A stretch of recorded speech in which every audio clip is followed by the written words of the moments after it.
একের পর এক নতুন ধারাবাহিক আসার তরুণ সফর শেষ হচ্ছে অনেক ধারাবাহিকের। সত্যই ৩০০ পর্বে পা রাখলো রাঙাবউ ধারাবাহিকটি। এর মধ্যেই এই ধারাবাহিকটি বন্ধের খবর। এই ধারাবাহিক ভক্তদের তাই বেশ মন খারাপ। আগামী ১৮ই ডিসেম্বর থেকে রাত ৮:৩০টায় সম্প্রচারিত হবে শ্বেতা ভট্টাচার্য এবং রণজয় বিষ্ণু অভিনীত কোন গোপনে মন ভেসেছে ধারাবাহিকটি।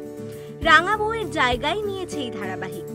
শ্রুতি রাঙাবউ শেষ হয়ে যাওয়া নিয়ে বলেছেন, দারুণ অভিজ্ঞতা, খুব ভালো স্মৃতি নিয়ে শেষ হচ্ছে।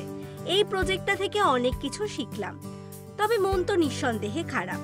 প্রজেক্ট শেষ নিয়ে কোনো আক্ষেপ আছে কিনা জিজ্ঞেস করায় শ্রুতি বলেন, সব সিরিয়াল শেষ হলেই আক্ষেপ তো হালকা থেকেই যায়।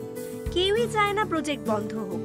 মন খারাপ থেকে যেটা হয় আর কি, আরো বেশি দিন চললে ভালো হতো সেটা মনে হয়। বিরাট কিছু না পাওয়া এমনটা নয়। ১৬ই ডিসেম্বর শেষ পর্ব সম্প্রচারিত হবে রাঙাবউ ধারাবাহিকটি। সত্যই সামনে এসেছে ধারাবাহিকটির চমকপ্রদ প্রোমো, যাতে কুশের যমজ ভাইয়ের পর্দা ফাঁস করবে পাখি, আর তার সাথেই সফর শেষ হবে রাঙাবউয়ের। অপরদিকে সোহাগ জলের পর আবারও জি বাংলার হাত ধরে ধারাবাহিকে ফিরছেন শ্বেতা। তার সাথে জুটি বাঁধতে চলেছেন অভিনেতা রণজয় বিষ্ণু। গ্রাম থেকে শহরে এসে বিপদে পড়েন শ্বেতা। সেই পরিস্থিতিতে কেমন ভাবে তাকে রক্ষা করেন রণজয়, সেই নিয়েই গল্প।